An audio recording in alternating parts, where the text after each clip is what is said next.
दर्शकबिन नमस्कार। कार्यक्रम इस्यु अफ द डेमा म यहाँलाई हार्दिक स्वागत गर्दछु सुजन चालिसे। दर्शकबिन भनिन्छ कुनै राजनीतिक व्यवस्था प्राप्तिका लागि जति सङ्घर्ष हुन्छ त्योभन्दा बढी सङ्घर्ष सो व्यवस्था जोगाउनका लागि हुने गर्दछ।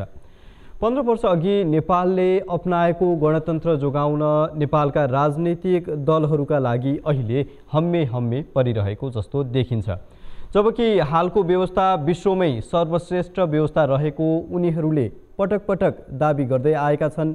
2062-63मा जनतालाई सडकमा उतारेर गणतन्त्रका लागि आन्दोलन गर्दा दलहरूले जनताको विश्वास जितेका थिए। तर गणतन्त्रले 1.5 दशक पार गर्दा उक्त विश्वास मरेर गएको जस्तो देखिएको छ। यति छोटो अवधिमै गणतन्त्र धोका भयो भन्ने अनुभूति जनताले गर्न थालेका छन्। यो अनुभूतिलाई सङ्गठित गरेर फेरि राज संस्था र हिन्दू राष्ट्रको मागसहित पछिल्लो समय सडक प्रदर्शन चर्किएको छ। आयतन सानो अथवा ठुलो होला त्यो आफ्नो ठाउँमा छ, तर हजारौं सर्वसाधारणको असन्तुष्टि देखिएपछि नेपालको गणतन्त्रमा कहीँ कतै चाहिँ छिद्र अथवा समस्या छ कि भन्ने विमर्श गर्नै पर्ने भइसकेको छ। 2007 सालमा राणा फालेर पञ्चायत बहुदल र गणतन्त्र स्थापनासम्म आइपुग्दा व्यवस्थाको हिसाबले सबैभन्दा उर्वर चरणमा नेपाल आइपुगेको छ। तर गणतन्त्रमा उब्जाउनु पर्ने फल भने उब्जन सकेको जस्तो छैन। सर्वाधिक आशा गरिएको व्यवस्थाबाट निराशा बाहेक केही हात नलागेपछि पछिल्ला सडक प्रदर्शनमा जनताले भनेका छन् गणतन्त्रको नाममा नेपाललाई धोका भयो। आमजनको नैराश्यताले अब समस्या व्यवस्था हाँक्ने नेतृत्वमा मात्र होइन स्वयं व्यवस्थामा नै रहेको निष्कर्ष निकालिसकेको छ। अब यसलाई चिर्ने केही सम्भावना छ अथवा फेरि एकपटक नेपाल पुरानै दिनमा जस्तो व्यवस्था परिवर्तनका लागि अस्थिर बन्दैछ। आजको इस्यु अफ द डेमा पछिल्लो समय व्यवस्था परिवर्तनका नारा लिएर हुँदै गरेका सडक आन्दोलन र गणतन्त्रको 15 वर्षको समीक्षा गर्नेछौँ। यसका लागि हामीसँग हुनुहुन्छ प्राध्यापक डाक्टर राजेश गौतम हुनुहुन्छ। लामो समय अध्यापन पेसामा रहनुभएका गौतम नेपालको विभिन्न राजनीतिक आन्दोलनहरू र व्यवस्था परिवर्तनका साक्षी पनि हुनुहुन्छ। उहाँलाई आजको कार्यक्रममा म स्वागत गर्छु। यहाँलाई स्वागत छ। धन्यवाद। अब तपाईको जन्म 2007 सालमा होइन? नेपालमा प्रजातन्त्र भन्दा तपाईँ केही महिनाले जेठो हो राणा शासन फाल्यो हामीले जुन वर्षमा, त्यो वर्षमा यहाँको जन्म भएको थियो। 17 साल त्योपछि 36 सालको विद्यार्थी आन्दोलन भयो, त्योपछि 46 सालको आन्दोलन, त्योपछि जनयुद्ध भयो, 62-63को जनआन्दोलन भयो।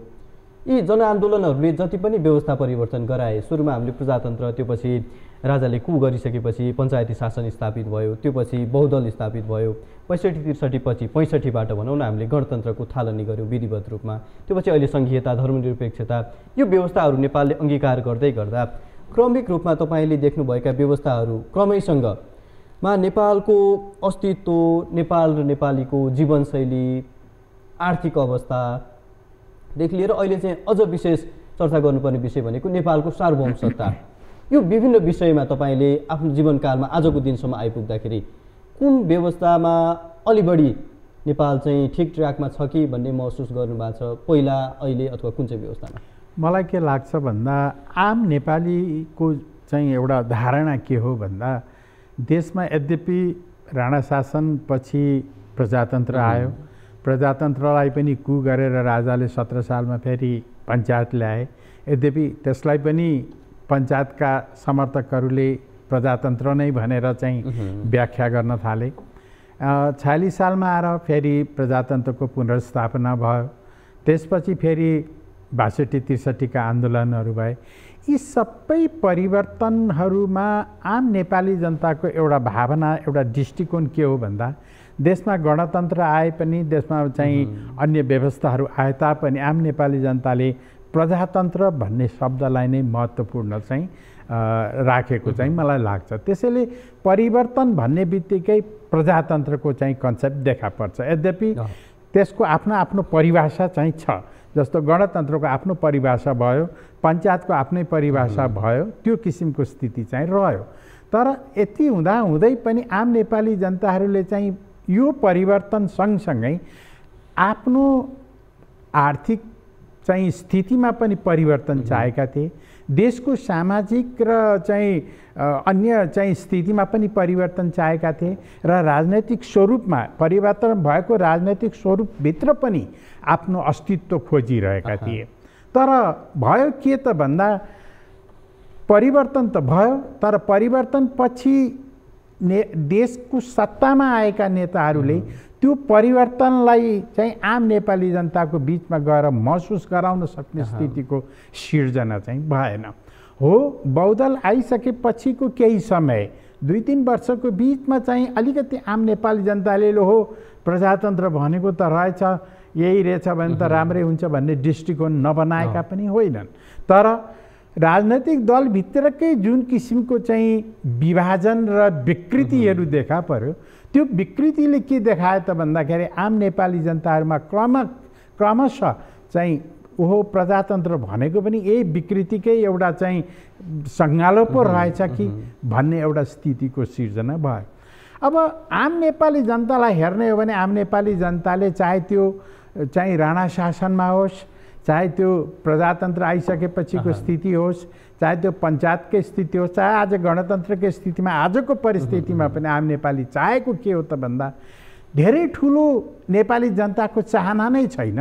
आम नेपाली जनताले सदैव मैले खान पाउनुपर्छ, मैले लाउन पाउनुपर्छ, मैले बाँच्न पाउनुपर्छ र आजको परिस्थितिमा चाहिँ हद से हद आएर मेरो छोराछोरीहरूले फ्री एजुकेसन पाउनुपर्छ भन्ने थियो। त्यसको लागि व्यवस्था चाहिँ एबीसी जुनसुकै होस् केही अर्थ छैन। तर भयो के त भन्दा यो सबै हुँदाहुँदै पनि यो त जनताको मौलिक अधिकार हो नि।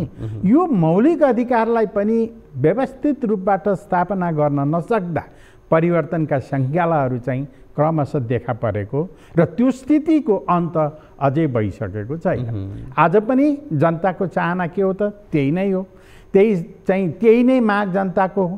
तर आज गणतन्त्र आइसकेपछि पनि आजकै हिजोकै आज बेलुका जुन किसिमको घटनाहरू आज हामीले सडकमा देखिरहेका छौँ, त्यो आन्दोलनको पछाडि मुख्य कुरो के हो भन्दाखेरि सत्ता परिवर्तन होइन। अहिले सत्ता परिवर्तनको चाहना आम नेपाली जनताको हो जस्तो मलाई लाग्दैन।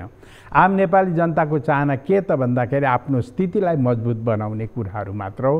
त्यसैले अहिले समाजमा देखिएको असन्तुष्टिहरू चाहिँ यो नेताहरूमा र देशमा भएको राजनैतिक दलहरूले चाहिँ गरेको विकृतिमा, यो विकृतिको विरुद्धमा जनता सडकमा उत्रिएको हो। यसको कारण भनेको एउटा जेनरल भाष्य छ क्या, सामान्य भाष्य छ, व्यवस्था चाहिँ परिवर्तन गऱ्यौँ, अवस्था परिवर्तन गर्न सकेनौँ, यो भाष्यलाई यसले रिलेट गर्छ भनेपछि यसलाई यस्तो हो कि अब आम नेपाली जनतालाई त प्रजातन्त्र बुझिया छन् उनीहरूले, गणतन्त्र पनि बुझिया छैनन् उनीहरूले, राजा भनिरहेका छन्। तर राजाको पछाडिका हिजोका इतिहास पनि उनीहरूलाई मतलब छैन। उनीहरूले के गरिरहेछन् त भन्दाखेरि परिवर्तन हो, परिवर्तन चाहिँ अब राजा आयो भने परिवर्तन हुन्छ भन्ने कुरो किन देखियो त भन्दा हिजो राजाको समयमा केही विकासहरू भए, तर त्यो विकास आजको प्रजातन्त्र भनाउँदो चाहिँ मतलब व्यवस्थाभित्र त्यो किसिमको चाहिँ विकास जनताले महसुस गर्न सकेनन् र भएका पनि हिजोका विकास भएका कुराहरू पनि विकृति भएर बिग्रियो। यो किसिमको धारणा चाहिँ आम नेपाली जनताहरूमा स्थापित भएको छ र यो सबै कसले गरेका हुन् त भन्दाखेरि आजका नेताहरूले गरेका हुन् भन्ने दृष्टिकोण उनीहरूको बिचमा रहेको छ। त्यसैले मलाई के लाग्छ भन्दा व्यवस्थाको विरुद्धमा सडकमा जनता उत्रिएका हुन् भन्ने मलाई लाग्दैन। नेता र राजनैतिक दलहरूले गरेको विकृतिहरूको विरुद्धमा आम नेपाली जनताहरू सडकमा उत्रिएका हुन्। नेपालमा कस्तो छन् भने टाइम एन्ड अगेन राजनीतिक दलहरूले शीर्ष नेतृत्वले जनतालाई दिलाएको एउटा विश्वास हुन्छ, त्यो विश्वासलाई त्यो एउटा आशाको केन्द्र चाहिँ जनताले छिट्टो विश्वास गरिहाल्ने खालको त्यो खालको परिपाटी छ। यो विभिन्न आन्दोलनको मुभमेन्टहरू यो सफल हुनुको कारण पनि त्यही हो, जनताको विश्वास दलहरूले जित्न सके। तर पटक पटक व्यवस्था परिवर्तन भइरहेर आजको दिनसम्म आइरहँदाखेरि चाहिँ त्यो विश्वास अब चाहिँ राजनीतिक दलहरूसँग टुट्न थालेको जस्तो किन देखिन्छ भने अब चाहिँ अरू केही राजनीतिक दलहरूले अरू केही नयाँ ल्यायो भने त्यसलाई पत्याउन सक्ने अवस्था जनताहरूको कम्तीमा अब छैन। त्यो भएपछि चाहिँ दलहरू त अब होइन क्या रे, यो त आशा न हो, एउटा आशाको किरण, आशा चाहिँ थप्दिने त्यसमा काम गर्न नसक्ने भएपछि त अब चाहिँ नेताहरूलाई पत्याएर हुँदैन क्यारे भन्ने त्यो मानसिकता पनि विकसित भएको हो। मलाई के लाग्छ भन्दाखेरि अब यी सबै कुरालाई आधार मानेर हेर्दाखेरि नेपाली जनताहरू पनि धेरै एम्बिसियस छन्, धेरै एम्बिसियस छन्। उनीहरू पनि छिटो नै चाहिँ परिवर्तन पनि खोज्छन् र छिटछिटै उपलब्धिहरू पनि खोज्छन्। अब राजनीतिमा त्यो कुरो सम्भव हुन्छ कि हुँदैन भन्ने कुरो एउटा बहसको विषय हुनसक्छ। तर मलाई के लाग्छ भन्दा आम नेपाली जनताहरू जुन किसिमले एम्बिसियस छन् त्यही रूपमा चाहिँ देशको नेता र राजनैतिक दलहरूले आफ्नो व्यवस्थालाई सञ्चालन गर्न सकेनन्। त्यसले जनताको चाहना र नेताहरूको क्रियाकलाप चाहिँ मिल्न सकेन र मिलाउन सकिएन। त यसले गर्दा के भयो भन्दा असन्तुष्ट चाहिँ धेरै जम्मा हुँदै गयो र असन्तुष्टिकै बिजारोपण चाहिँ यो स्थिति हो। आशा वातो बढ्नुमा पनि यदि कहीँ कतैबाट त्यो विषय आशा गरे अनुरूप केही प्रतिक्रियाहरू चाहिँ अङ्कुरण हुँदै गयो भने पक्कै पनि हामी ठिक ट्र्याकमा छौँ भन्ने चाहिँ कम्तीमा मान्छेलाई पर्छ। त्यो अङ्कुरण पनि हुन नसकेको अवस्था होइन? होइन, अङ्कुरण के हो भन्दा जस्तो उदाहरणका लागि धेरै टाढा जानु पर्दैन। अब अहिलेको संविधानमा देशमा समाजवादका कुराहरू गरिएका छन्, होइन? समाजवादको कुरो गरेका छन्, तर सबै व्यवहारमा हेर्ने हो भने न राजनैतिक दल समाजवादी भएर देखा परेको छ, न नेताहरू समाजवादी भएर देखा परेको छ।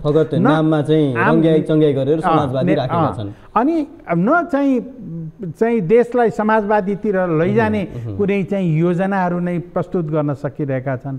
एउटा नाराको रूपमा मात्र संविधानमा उल्लेख गरेर आम नेपाली जनतालाई एउटा भ्रममा राख्ने जुन प्रवृत्ति राजनैतिक दलका नेताहरूले सिर्जना गरे हो, यस्तै किसिमका विकृतिका कारणहरूले नै गर्दा नै आम नेपाली जनताहरूको चाहना नेताहरूको विरुद्धमा हो, व्यवस्थाको विरुद्धमा हो भनेर भन्दिनँ। किन भन्दा व्यवस्था देशमा प्रजातन्त्र जस्तो राम्रो व्यवस्था र प्रजातन्त्रभन्दा राम्रो चाहिँ व्यवस्था अन्य हुनै सक्दैन हो। अहिले सडकमा राजाका कुराहरू पनि छन्, राजतन्त्रका कुराहरू पनि छन्, तर राजतन्त्र र चाहिँ प्रजातन्त्र सँगसँगै त जान सक्दैन। जहाँ राजतन्त्र छ त्यहाँ प्रजातन्त्रको अस्तित्व खतरा हुन सक्छ, जहाँ प्रजातन्त्र हामीले अनुभव गरिसकेका छौँ। अब अहिलेको चाहिँ जस्तो नेपालमा धर्मनिरपेक्षता, सङ्घीयता र गणतन्त्रलाई ठुलो उपलब्धि मान्ने हो भने यसको श्रेय ६२-६३ को जनआन्दोलनलाई नै जान्छ।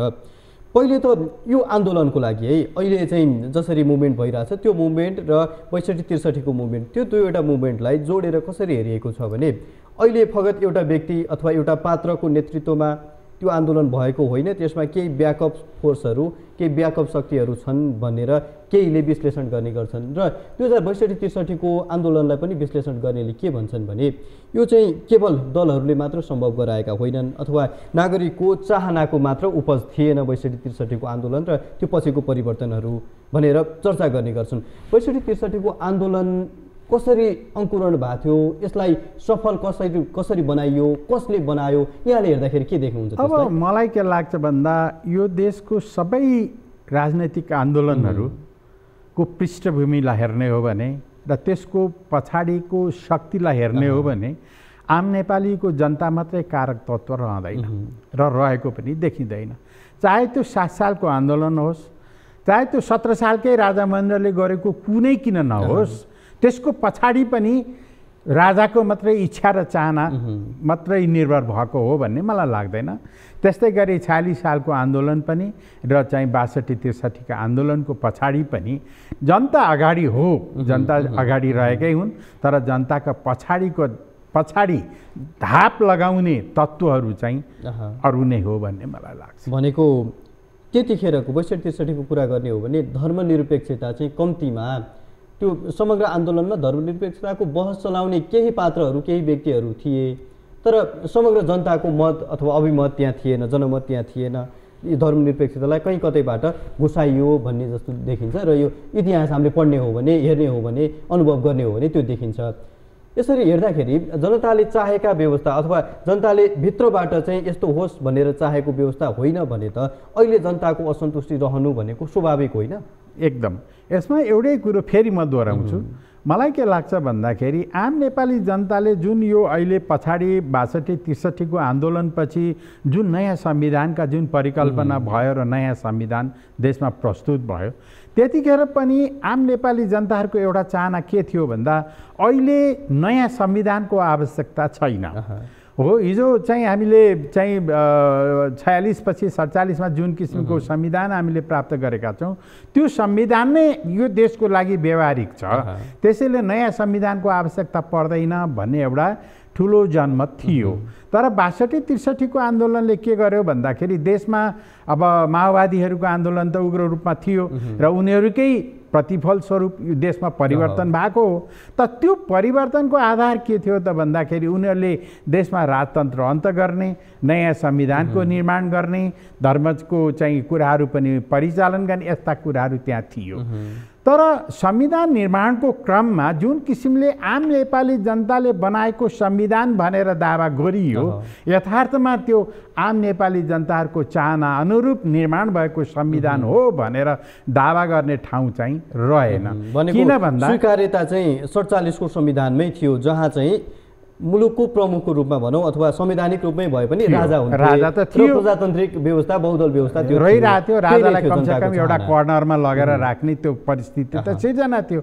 हो, त्यतिखेर राजाका क्रियाकलापहरूलाई यदि चाहिँ आफूलाई मन नपरेको भए कमसेकम 62-63 को आन्दोलनमा यदि संविधान नै परिवर्तन गर्नुपर्ने थियो भने त्यस्तै किसिमका कुराहरू त्यो संविधानभित्र प्रवेश गराएर त्यही संविधानलाई नै लागू गरेको भए सायद यस किसिमको विकृतिहरू र जनताको बीचबाट देखिएको यस किसिमको चाहिँ आक्रोशहरू देखिने थिएन कि भन्ने मलाई लाग्छ। जनताको म यसरी भनौँ, जनताको मतमा केही हावा भरिएको थियो। अहिले कम्तीमा पनि 15 वर्ष गणतन्त्रमा हामी यता आइसक्दाखेरि त्यो भरिएको हावा चाहिँ निस्कियो। जनताको मत जहाँ छ आज पनि त्यही छ, त्यही नै रह्यो, त्यही किसिमको रह्यो। र अर्को कुरो के हो भन्दा 62-63 को जुन हामीले संविधान सभाका कुराहरू गऱ्यौँ, त संविधान सभाले के भनेको थियो भने हामी जनताका बीचबीचमा गएर जनताका राहहरू बुझेर जनताको इच्छा अनुरूप हामीहरू चाहिँ संविधानको निर्माण गर्छु भनेर भने। तर भयो के त भन्दाखेरि सबैले कोठा कोठाबाट संविधानको निर्माण गरे। यस जनताको बीचमा जनताको चाहना बुझ्ने जुन किसिमको प्रवृत्ति थियो त्यो प्रवृत्ति विकास हुन सकेन।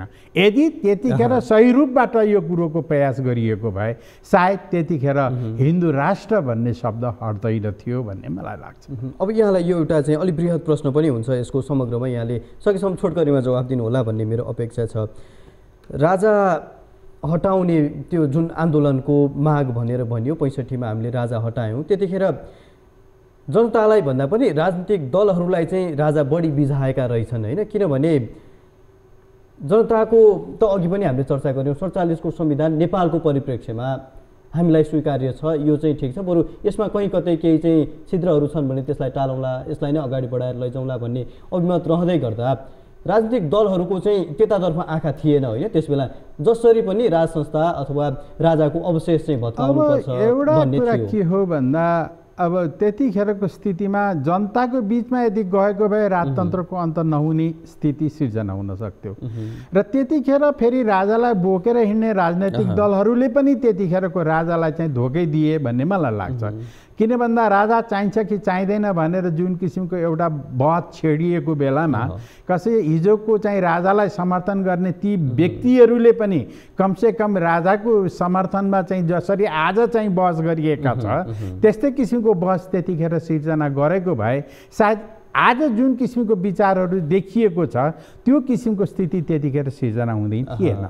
फेरि अर्को कुरो के भन्दा हो त्यतिखेर तपाईँले भने जस्तो केही राजनैतिक दलहरूलाई राजा बिझाएको, जनतालाई भन्दा पनि दललाई बिझायो र दललाई भन्दा पनि दलभित्रका केही व्यक्तिहरूलाई राजाले प्रयोग गरेको अधिकार आफूमा केन्द्रित गर्न पाए भने हामी चाहिँ अझै शक्तिशाली हुन्छौँ। मैले यहाँलाई सोध्न खोजेको अल्टिमेट प्रश्न यही थियो। उनीहरूलाई त्यतिखेर राजा बिझाउनुको कारण त्यति बेलै आफू राजा हुन पाइन्छ, भविष्यको राजा हुन पाइन्छ भन्ने मानसिकता थियो अथवा त्यतिखेर उनीहरू नादान नै थिए, पछि गएर उनीहरूलाई पनि त्यो संस्कृतिमा परिवर्तन आयो? अब यत्रो बहस भइसकेपछि यो कुरो लुकाउनु पर्ने कुनै आवश्यकता छ जस्तो मलाई लाग्दैन र आम नेपाली जनताले पनि यो बुझिरहेकै कुराहरू हो कि त्यतिखेर राजालाई हटाउनुपर्छ भन्ने कुरामा माओवादी जति अगाडि थिए त्यही रूपमा नेपाली काङ्ग्रेसका गिरिजाप्रसाद कोइराला त्यही रूपबाट अगाडि थिए।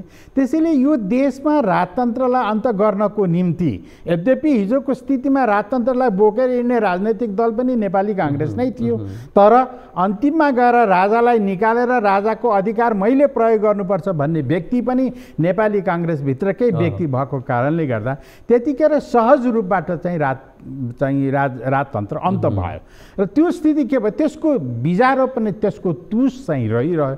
किन भन्दाखेरि जुन चाहना राखेर राजतन्त्रको अन्त गरियो त्यो चाहना चाहिँ न राजनैतिक दलहरूले पुरा गर्न सके न आम नेपाली जनताहरूले त्यसलाई स्वीकार गर्न सके। त्यति बेलामा जनतालाई अब राजा फालिसकेपछि यसो हुन्छ है भनेर भनेका 5% कुरा पनि केही सङ्केत देखिएको भयो, जनताले आज यो बहस गर्दैन थियो। हो, त्यो मात्रै होइन, यदि त्यत्रो वर्ष 254 वर्षसम्म देशमा शासन गरेर बसेको चाहिँ एउटा संस्थालाई हटाउनको निम्ति ती राजनैतिक दलहरूले कमसेकम जनताको बिचमा गएर जनमत सङ्ग्रह गरिदिएको भए के फरक पर्थ्यो।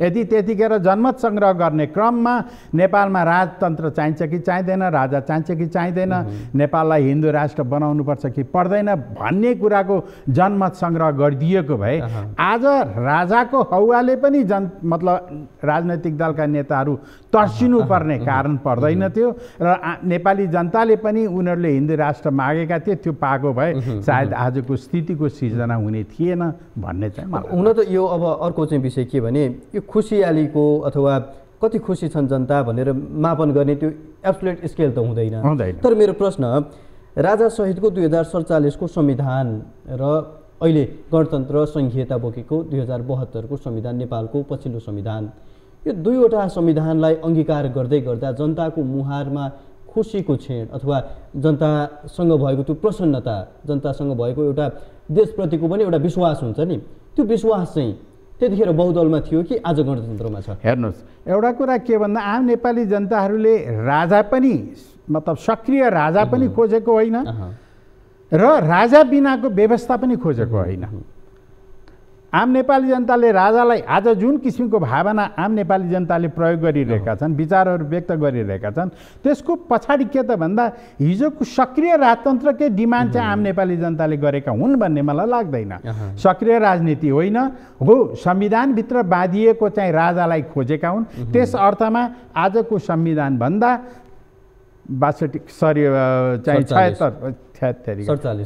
46 को संविधान नै चाहिँ व्यवहारिक देशको लागि व्यवहारिक थियो र आम नेपाली जनताको चाहना पनि त्यही नै थियो भन्ने चाहिँ मलाई लाग्छ। हुन्छ गौतमज्यू, एउटा छोटो ब्रेक लिन्छु, ब्रेकपछि फेरि चर्चा गरौँ। धन्यवाद। दर्शकबिन, एउटा छोटो ब्रेकको पालो भएको छ, ब्रेकपछि पुनः आउँछौँ।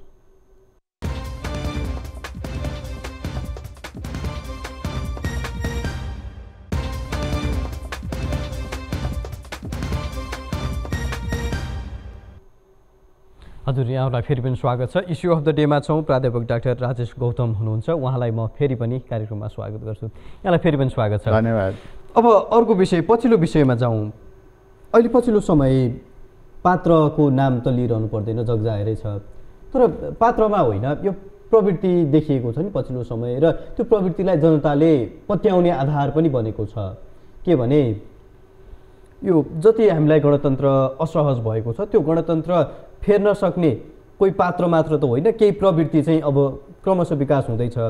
यसले हाम्रो विश्वास जित्न सक्छ, हामी चाहिँ ढुक्क हुन सक्छौँ कि अब यो कम्पनहरू आउन थाल्यो भने पुरानै व्यवस्थामा हामी फर्कन सक्छौँ भन्ने केही जनमानसको, केही चाहिँ जनताको मान्यता, त्यो प्रवृत्तिले अहिले जितेको जस्तो देखिन्छ। तपाईँले पछिल्लो समयको यो बल्कुको अस्तिको आन्दोलन र आज झापामा राष्ट्रिय प्रजातन्त्र पार्टीले पनि आज झापामा ठुलो जनलहर नै निकालेको भन्ने हामीले समाचारहरू प्राप्त गरेका छौँ। जनताको विश्वास चाहिँ जितिएको छ। हरेक पटक केही न केही शक्तिले अथवा केही न केही राजनीतिक दलले होस्, पात्रले होस्, जनताको विश्वास जित्ने गर्छ। त्यसको असर चाहिँ केही कतै देखिन्छ, यसको असर केही देखिन्छ कि देखिँदैन? एउटा कुरा के हो भन्दा अब देशमा गइसकेको राजतन्त्र फेरि फर्कन्छ भन्ने स्थितितिर चाहिँ म बहस गर्न चाहन्न। जनताले विश्वास त गर्न पाए, जनताले विश्वास गर्न पाए र सँगसँगै एउटा कुरो चाहिँ के हो भन्दा कि आर्थिक रूपबाट असन्तुष्ट रहेका आम नेपाली जनताहरू, मैले के भन्छु भने यो अहिले चलिरहेको जुन किसिमको स्थिति छ त्यसलाई 3 किसिमले हेर्नुपर्छ। एउटा के हो भन्दाखेरि नेताहरूप्रतिको असन्तुष्ट, र अर्को के हो भन्दाखेरि नेताहरूले ल्याएको व्यवस्थाप्रतिको असन्तुष्ट। त व्यवस्था भन्दाखेरि के हो त भन्दाखेरि जुन किसिमले यो संहिताका जुन कन्सेप्टहरू छन् र विभिन्न जिल्लामा जुन किसिमका विभिन्न राजा रजोटाहरूको जुन सिर्जना भएको छ त्यसले देशको आर्थिक स्थिति कमजोर भयो र त्यसले हाम्रो आर्थिक स्थितिलाई पनि कमजोर बनायो भन्ने किसिमबाट व्यवस्थाको विरुद्धमा यिनीहरू देखिएका हुन्। र त्यसैले मलाई के लाग्छ भन्दाखेरि अब अहिले यो राजा चाहिन्छ कि चाहिँदैन, राजतन्त्र ल्याउनुपर्छ कि पर्दैन भन्ने विषय यहाँभित्र प्रवेश गराइएको विषय मात्रै हो। आम नेपाली जनताको चाहना अनुरूप नै यो चाहिँ कुराहरू यहाँ आएको होइन। भनेको जनताको चाहना धमिलो पानीमा एउटा माछा छिरेको मात्रै हो भन्ने मलाई लाग्छ। र खास के हो त भन्दाखेरि आम नेपाली जनताहरूको बिग्रिएको आर्थिक स्थितिलाई चाहिँ व्यवस्थित गर्ने काम राज्यले गर्नुपर्थ्यो र त्यो माग जुन आम नेपाली जनताले उठाएका छन् त्यसलाई चाहिँ राजनैतिक दलहरूले सम्बोधन गर्नुपर्छ भन्ने मलाई लाग्छ। त्यसैले अनि यो सँगसँगै देखा परेको एउटा हिन्दू राष्ट्रका जुन कन्सेप्टहरू छन् त्यो कुरो त अघि हामीले पनि बहस गऱ्यौँ कि आम नेपाली जनताको चाहना चाहिँ त्यो हो, तर त्यो चाहनालाई अब एउटा संवैधानिक रूपबाट त्यसलाई अगाडि बढाउनु पर्ने कुराहरू गर्नुपर्दछ। तर अब अहिले सडकमा उत्रिएको राजा चाहिन्छ अथवा राजतन्त्र चाहिन्छ भन्ने यी कुराहरूलाई चाहिँ आधार मान्ने हो भने अब त्यति सजिलो रूपबाट देशमा राजतन्त्र फर्किहाल्छ भन्ने मलाई लाग्दैन। किन भन्दाखेरि हामीले अब हाम्रा विगतका राजाका क्रियाकलापहरू पनि हामीले देखेकै छौँ र राजाका पछिल्ला क्रियाकलापहरू देखिरहेका छौँ। त्योभन्दा पनि ठुलो कुरो के हो भन्दाखेरि आम नेपाली जनताहरूमा एउटा विश्वास गहिरो रूपबाट गहिरिएर रहेको छ। त्यो भन्दा कि राजदरबार हत्याकाण्डकोमा चाहिँ कुन किसिमले भयो र यसमा राजपरिवारकै मानिसहरू कति संलग्न छन् भन्ने त्यो दृष्टिकोणबाट त्यो घटनाबाट आम नेपाली जनताहरूले चाहिँ अब विगतका राजा र राजपरिवारका मानिसहरूलाई चाहिँ निकाल्न सकिरहेका छन् भन्ने मलाई लाग्दैन। त्यस स्थितिमा अब जनताले नै त्यो राजतन्त्रलाई फेरि फर्काउँछन् भन्ने कुरो चाहिँ मलाई लाग्दैन। हो, राजा फरक भइदिएको भए, यदि अब ज्ञानेन्द्रको ठाउँमा अरू कोही भइदिएको भए, चाहे हिजोकै वीरेन्द्रका कोही सन्तान भइदिएको भए सायद यो बहस गर्ने लायक हुन सक्थ्यो। तर अब अहिलेको स्थितिमा चाहिँ त्यति सहज रूपबाट चाहिँ राजतन्त्र फर्कन्छ भन्ने चाहिँ मलाई लाग्दैन। यो सडक प्रदर्शनको जनप्रदर्शनको यहाँले दृश्यहरू कतिको अवलोकन गर्नुभएको छ? प्रत्यक्ष सहभागी नै अब सडकमा त कस्तो हुन्छ भन्दा आन्दोलनमा सडकमा विभिन्न थरीका मानिसहरू मैले यहाँलाई प्रश्न राख्न चाहेँ। म चाहिँ स्वयं अस्ति बल्खुको आन्दोलनमा चाहिँ म सहभागी थिएँ। भनेको मतलब त्यहाँ एउटा सञ्चारकर्मीको हिसाबले त्यहाँको अनुभव बटुल्ने मौका पाएको थिएँ। त्यहाँ धेरै किसिमका नाराहरू यहाँले भन्नुभएको जस्तो पात्र अनुसारका नाराहरू फरक फरक थिए। एउटा नाराले चाहिँ मेरो के को ध्यान खिचेको थियो भने नेपालको गणतन्त्र धोका हो भन्ने त्यो नाराले चाहिँ मेरो ध्यान खिचेको थियो। कतै साँच्चै नै यसो विमर्श गर्दाखेरि नेपालमा गणतन्त्र स्थापना गर्नको लागि जनतालाई जसरी कन्भिन्स गरिएको थियो नि गणतन्त्रपछि हामी यहाँ पुग्छौँ भनेर, त्यो कन्भिन्सिङ पावर चाहिँ राजनीतिक दलहरूको धोका दिने खालको पावर थियो, गुमेको। किन भन्दा जनतालाई जुन विश्वास त्यतिखेर दिइएको हो त्यो विश्वासबाट राजनैतिक दलहरू चाहिँ चुक्दै गएका हुन् भन्ने मलाई लाग्छ। एउटा कुरा। दोस्रो कुरो के हो भने आम नेपाली जनताले गणतन्त्र भन्ने बित्तिकै कसलाई सम्झे भन्दा संहितामा जुन चाहिँ जिल्लामा प्रान्तमा भएका चाहिँ जुन किसिमको एउटा राजनैतिक प्रवृत्तिहरू छन् नि त्यो प्रवृत्तिहरूलाई सम्झे, जुन प्रवृत्तिले उनीहरूको आर्थिक अवस्थालाई पनि कमजोर बनाए। त्यसैले देशको आर्थिक स्थिति कमजोर बनाउने चाहिँ यो व्यवस्था चाहिँदैन भन्ने दृष्टिकोण मात्र हो। गणतन्त्र भनेकै मैले अघि सुरुमै भने कि आम नेपाली जनताको लागि गणतन्त्र होस् कि राजतन्त्र होस् कि जेसुकै होस् उनीहरूले त्यसलाई प्रजातान्त्रिक रूपबाट मात्रै हेरे। किन भन्दा हिजो 7 सालपछि आएको पनि प्रजातन्त्र रह्यो, 17 सालपछि आएको पनि प्रजातन्त्र रह्यो, 46 सालपछि आएको पनि आम नेपाली जनताको दृष्टिकोणमा राजनैतिक रूपबाट यसका परिभाषा आफ्ना आफ्ना होलान् र आफ्ना विचारहरू नीतिहरू बेग्ला बेग्लै होलान्, तर आम नेपाली जनताले हेर्ने दृष्टिकोण त्यही नै हो। त्यसैले आम नेपाली नेपाली जनताले गणतन्त्रको विरोध गरे तापनि गणतन्त्रको पछाडिको मूल आधार भनेको देश चाहिँ आर्थिक रूपबाट कङ्गाल भएको छ। यो कङ्गाल हुनुको पछाडिको आधार भनेको यही गणतन्त्र हो। त्यसैले गणतन्त्रलाई अन्त गर्नुपर्छ भन्ने भावना उनीहरूको, तर देशबाट प्रजातन्त्रलाई नै अन्त गरेर देशमा राजतन्त्र नै ल्याउनुपर्छ भन्ने दृष्टिकोण चाहिँ आम नेपाली जनताको होइन। अब दुईवटा विषय, एउटा चाहिँ गणतन्त्र स्थापना गर्नुपर्छ भन्दै भएको 62-63को जनआन्दोलन र अहिले चाहिँ केही सडक आन्दोलनहरू देखिएका छन्, त्यो चाहिँ गणतन्त्रलाई पल्टाउनुपर्छ भन्ने दुईवटा आन्दोलनमा मैले यहाँलाई तुलना गर्न लगाउँदाखेरि एउटा यो आन्दोलनको विकास क्रम हुन्छ नि, जहाँबाट चाहिँ यो आन्दोलन जुन मनोभावनाका साथ यो आन्दोलन विकास क्रम भयो, हुन त यो आकार र आयतनको हिसाबले त पक्कै पनि थपघट होला, तर यसको विकास क्रम र कम्पन चाहिँ कहीँ कतै म्याच हुन्छ कि हुँदैन? नै, कम्पन त कस्तो हुन्छ भने एउटा राजनैतिक व्यवस्था परिवर्तन हुने कुराको पछाडि कम्पन विभिन्न किसिमको हुनसक्छ। कयौँ कम्पनहरू गएर जनतासँग ठोकिन्छ, कयौँ कम्पनहरू गएर नेताहरूसँग ठोकिएला, कयौँ कम्पनहरू देशदेखि बाहिर गएर पनि ठोकिएला। त्यो किसिमको स्थितिबाट चाहिँ कुनै पनि आन्दोलनहरू मुक्त हुन्छ जस्तो मलाई लाग्दैन। यद्यपि आन्दोलन सञ्चालन गर्नेहरूले के दावा गर्छन् भन्दा हामी जनताको बलमा आएका हौँ भनेर दावा चाहिँ गर्छन्, तर यथार्थ नेपाली जनताले बुझेकै छन्। किन भन्दा चाहे देशमा चाहिँ एउटा सरकार परिवर्तन हुनको निम्ति त बाहिरको चाहिँ प्रभाव हुन्छ भने देशमा यत्रो व्यवस्थालाई परिवर्तन गर्ने आन्दोलनको पछाडि कसैको चाहिँ एउटा प्रभाव छैन भनेर दावा गर्न चाहिँ सकिँदैन। कम्पन हुन्छ, तर त्यो कम्पन कुन रूपबाट हुन्छ र कति हुन्छ, त्यसको आयान कति हो, त्यसको चाहिँ भोल्युम कति हो भन्ने कुराहरूमा आधार हुन्छ।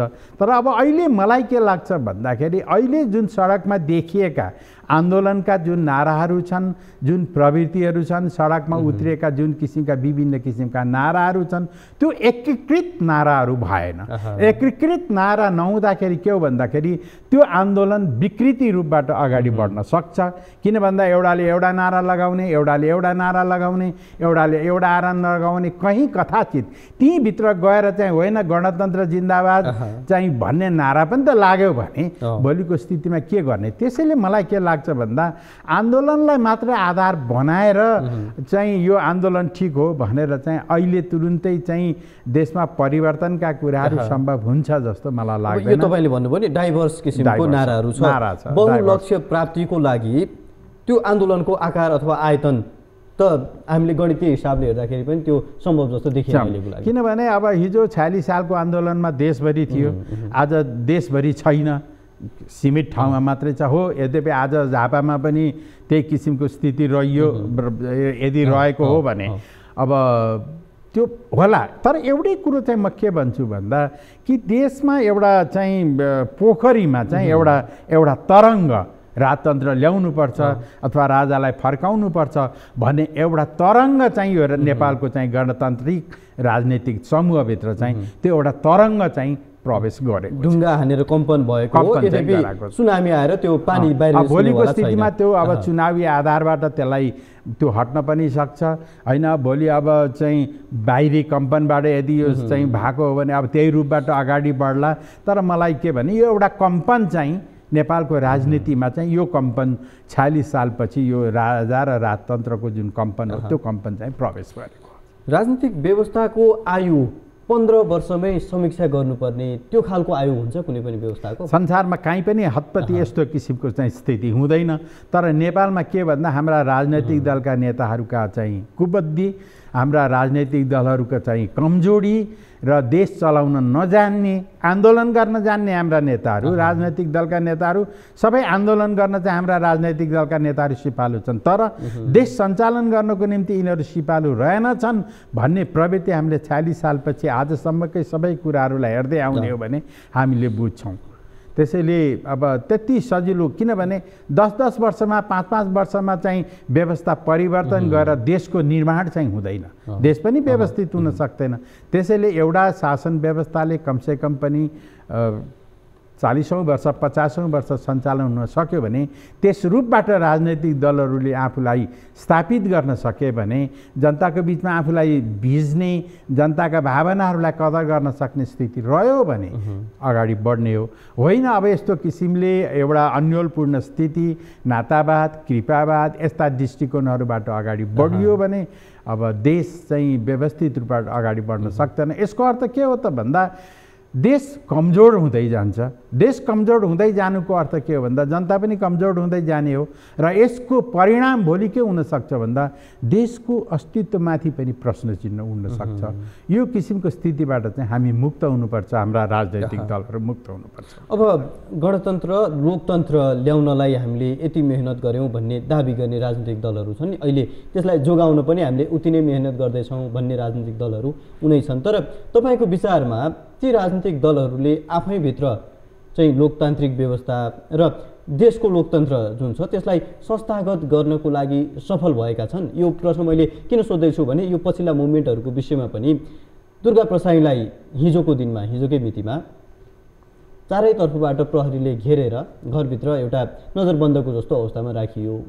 प्रदर्शन लोकतान्त्रिक व्यवस्थामा प्रदर्शनको लागि त स्पेस हुन्छ नि पक्कै पनि, किनभने हिजो चाहिँ व्यवस्थाको विरोधमा लडेर व्यवस्था परिवर्तन गर्ने दलहरू यिनै हुन्। यी राजनीतिक दलहरूले त्यो व्यवस्था परिवर्तन गर्नको लागि स्पेस चाहिँ कहीँ कतै छोडिदिनुपर्छ कि पर्दैन? यसो लोकतन्त्रलाई संस्थागत गरे कि गरेनन्? देशमा एउटा कुरा के हो भन्दाखेरि हामी प्रजातन्त्रका कुरा गर्छौँ र प्रत्येक सङ्घ संस्थामा, प्रत्येक राजनैतिक दलमा हामी चाहिँ प्रजातन्त्रका कुराहरू गर्छौँ। तर यथार्थ के भइरहेको छ भन्दा राजनैतिक दलभित्र पनि प्रजातन्त्र छैन र राजनैतिक दलभित्र अन्य सङ्घ संस्थामा पनि प्रजातन्त्र छैन भन्ने कुरोको उदाहरण धेरै पर जानु परेन कि हामीले के संविधानले हामीलाई बोल्ने अधिकार दिएको छ। हामीले चाहिँ आफ्नो अभिव्यक्ति गर्ने चाहिँ जुन किसिमको अधिकार, त्यो अधिकार त हामीलाई संविधानले दिएको छ नि। तर राजनैतिक दलहरूमा मात्र यो कमजोरी देखिएन। हिजो एपी न्युजमा जुन किसिमको चाहिँ दृष्टिकोणहरू देखियो, एपी न्युजलाई जुन चाहिँ विचारको अभिव्यक्तिमाथि प्रतिबन्ध लाग्यो, त्यसले त कहीँ पनि प्रजातन्त्र रहन्छ। तपाईँको संस्थामा पनि प्रजातन्त्र रहेनछ, राजनैतिक दलमा पनि संस्था प्रजातन्त्र रहेनछ, मेरो घरमा पनि प्रजातन्त्र नहोला भने यो किसिमको स्थितिको सिर्जना भयो। प्रजातन्त्र भनेको पहरेदार बन्नुपर्ने हो, उसमै पनि प्रजातन्त्र होइन। त्यसले गर्दा के भने प्रजातन्त्र भनेको त भावना हो। त्यसलाई चाहिँ तपाईँले पनि महसुस गर्नुपर्छ, मैले पनि महसुस गर्न सक्नुपर्छ। तर त्यो किसिमको स्थितिको सिर्जना भएन। त्यसैले कमजोरी माथिबाट नै रह्यो, राजनैतिक दलबाटै कमजोर रह्यो। त्यो राजनैतिक दलमा देखिएको त्यो विकृति अन्य सङ्घ संस्थाहरूमा पनि क्रमिक रूपबाट देखियो। त्यसैले जबसम्म प्रजातन्त्रप्रति इमान्दार हुँदैन, जबसम्म राष्ट्रप्रति इमान्दार हुँदैन, तबसम्म न राजनैतिक व्यक्ति, राजनैतिक दल, संस्था मतलब व्यवस्थित रूपबाट अगाडि बढ्न सक्छ, न कुनै सङ्घ संस्था नै अगाडि बढ्न सक्छ। त्यसैले राजनैतिक प्रजातन्त्र भनेको चाहिँ एउटा भावना, एउटा विचार, एउटा सिद्धान्त हो। यसलाई चाहिँ कटिबद्धताका साथ यदि प्रयोग गर्ने र चाहिँ स्वीकार्ने स्थितिको सिर्जना भयो भने मात्र प्रजातन्त्र टिक्ने हो। होइन अब प्रजातन्त्रको नाउँमा जथाभावी गर्ने र जथाभावी गर्ने किसिमले नै अगाडि बढ्ने हो भने त्यहाँ प्रजातन्त्रको भनेको अहिले व्यवस्था चाहिँ हामी जोगाउनको लागि परेका छौँ भनेर, जुन व्यवस्था जोगाउन लागि परेका छौँ भनेर भन्दैछन्, ती व्यवस्थाकै अवयवहरू चाहिँ आफैले कुण्ठित गर्नु भनेको त लाजमर्दो विषय हो। एकदम मैले अघि नै पनि भने कि देशमा प्रजातन्त्रका कुरा गर्छौँ, गणतन्त्रका कुरा गर्छौँ, समाजवादका कुराहरू गर्छौँ, तर राजनैतिक दलभित्र न प्रजातन्त्र छ, न समाजवाद छ, न त्यसलाई व्यवस्थित गर्नको निम्ति राजनैतिक दलहरू कटिबद्धताका साथ लागेका छन्, न राष्ट्रको भावनालाई चाहिँ सम्बोधन गर्न सकेको छ, न जनताको भावनालाई चाहिँ सम्बोधन गर्न सकेको छ। तल हामी नेतृत्व, हाम्रो खालि सरकार केमा लागेको छ त भन्दा कसरी सत्ता प्राप्त गर्ने, कसरी अगाडि बढ्ने भन्ने कुरामा मात्रै अगाडि बढिरहेको छ। देशभित्र अन्यल छ, देशभित्र त अन्यल छ नि, तर अन्यल हुँदै पनि यो अन्यलपूर्ण स्थितिलाई चाहिँ हटाउनुभन्दा पनि बढ्ता कहिले 1 वर्ष हट्ला र म प्रधानमन्त्री हुँला, कहिले 2 वर्ष हट्ला म प्रधानमन्त्री हुन पाउँला भन्ने स्थितिबाट चाहिँ देशको राजनैतिक दलहरू अगाडि बढेपछि देशले राम्रो चाहिँ उपाय, देशको एउटा बाटो अवलम्बन चाहिँ सही अवलम्बन गर्न सक्छ। अर्को एउटा प्रश्न मैले यहाँलाई सोध्न चाहेँ, प्रसाईको आन्दोलनबाट अहिले दलहरू जति सशङ्कित जस्तो देखिएका छन् नि, दलहरू भनौँ अथवा मुख्यतः सरकारमा रहेका दलहरू भनौँ, अलिक बढी नै सशङ्कित देखिएका छन्। यसलाई चाहिँ मैले कसरी यहाँबाट जानकारी लिन खोजेको भने 62-63मा अघि पनि मैले थोरै अगाडि चर्चा गरेको थिएँ, जुन एउटा शक्ति छ नेपाली जनता र राजनीतिक दलहरू मात्र होइन, अरू नै केही शक्ति पनि छ जसले गर्दाखेरि चाहिँ नेपालको परिवर्तन सम्भव तुल्याउने गरेको छ। योभन्दा अगाडिका परिवर्तनहरू हेर्ने हो भने पनि भन्ने कुरा यहाँले गर्नुभयो। जुन शक्ति गणतन्त्र स्थापनाको लागि प्रयोग भएको थियो, त्यो शक्ति नै अहिले कहीँ कतै दुर्गाप्रसाईको पछाडि पनि छ कि त भन्ने आकलन दलहरूलाई हुनसक्छ। किनभने दुर्गाप्रसाई एक्लैले यी संस्था विरुद्ध, राजनीतिक दलहरू विरुद्ध त्यति प्रहार गर्ने आँट कम्तीमा पनि नगर्लान् भन्ने आमचेत भएको मान्छेले पनि बुझ्न सक्ने विषय हो। दलहरूलाई त्यो पृष्ठभूमिको शक्तिहरूको बारेमा चाहिँ कहीँ कतै अन्दाज भएको हो। मलाई लाग्छ अब चाहिँ दुर्गाप्रसाईजीले आन्दोलनको सुरुवात गर्नु केही दिन अगाडिसम्म उहाँहरूको चाहिँ जुन किसिमको अभिव्यक्तिहरू थियो, त्यो अभिव्यक्तिमा के थियो भन्दाखेरि देशमा रहेका हिन्दू धर्मका चाहिँ व्यक्तिहरू, ठुल्ठुला मठका चाहिँ सिद्ध पुरुषहरू, यी सबै व्यक्तिहरू पनि संलग्न हुँदैछन् हाम्रो आन्दोलनमा भनेर भनिएको थियो। र त्यतिखेर चाहिँ एउटा त्यो सँगसँगै एउटा के चाहिँ बहस पनि छिडेको थियो भन्दा यसमा चाहिँ अब बाहिरी तत्त्वको पनि यसमा चाहिँ प्रवेश छ भन्ने थियो। तर पछिल्लो फेजमा आएर त्यो तत्त्व ठक्क बाहिर देखियो, किन भन्दा आन्दोलनमा त्यो शक्ति देखिएन। त्यसले गर्दाखेरि जुन रूपबाट आन्दोलन सशक्त हुन्छ भन्ने सोचाइ दुर्गाप्रसाईजीको थियो, त्यो रूपबाट चाहिँ आन्दोलन सशक्त भएको चाहिँ महसुस हुन सकेन। किन भन्दाखेरि जुन तत्त्व थियो त्यो तत्त्व बाहिर नै बस्यो जस्तो मलाई लाग्छ। त्यसैले अब अहिले यो पछिल्लो फेजको उहाँको आन्दोलनलाई चाहिँ अब बाहिरी तत्त्वबाट चाहिँ त्यस्तो ठुलो प्रेसर मतलब समर्थन छ भनेर दावा गर्ने स्थितिको सिर्जना चाहिँ भएको देखिँदैन। त्यसो भए दलहरू आत्तिनुपर्ने कारण चाहिँ के त? किनभने यदि कमजोर छ त यो गणतन्त्र दलहरूले ल्याएको गणतन्त्र कमजोर होइन, गणतन्त्र कमजोर होइन, नेताहरू कमजोर भए। किन भन्दा नेताहरू ठगेर खान पल्केकै थिए। किन भन्दाखेरि आम नेपाली जनताहरूलाई ढाँटेर खाएकै हुन्। हामी तिमीहरूलाई यो दिन्छौँ ऊ दिन्छौँ यी विभिन्न किसिमको गरिरहेका थिए। त्यसैले जनताले त उनीहरूको क्रियाकलापलाई त प्रष्ट रूपबाट बुझिरहेका छन् नि त। त्यसले गर्दाखेरि नेताहरू चाहिँ डराए, नेताहरू डराएका हुन्। गणतन्त्र त गणतन्त्र रहिरह्यो। गणतन्त्र भन्ने कुरो त एउटा चाहिँ सिद्धान्त रह्यो, एउटा व्यवस्था रह्यो। तर यो व्यवस्थाको पछाडि के रह्यो भन्दाखेरि नेतृत्व गर्ने त नेतृत्व तह नै थियो। यो नेतृत्व तह चाहिँ डराएको, जनताको सचेतनामा चाहिँ कहीँ कतै अंकुश लागिरहोस् भन्ने चाहना दलहरूको हो। जस्तो चाहना राणा शासनमा जनताले शिक्षा पाए अथवा स्वास्थ्य पाए भन्नेमा राणा शासकहरूको हुन्थ्यो, त्यस्तै चाहना हो। अब त्यही किसिमले भनौँ, त्यही किसिमको स्थिति पछिल्लो फेजमा पनि रह्यो, त्यही किसिमको फेजमा रह्यो। हुन्छ डाक्टर राजेश गौतमज्यू, यहाँको यो महत्त्वपूर्ण समय संवादको लागि यहाँलाई धेरै धन्यवाद छ। धन्यवाद। दर्शकबिन, इस्यु अफ द डेको आजको समय सकिएको छ। हामीलाई बिदा दिनुहोस्। नमस्कार।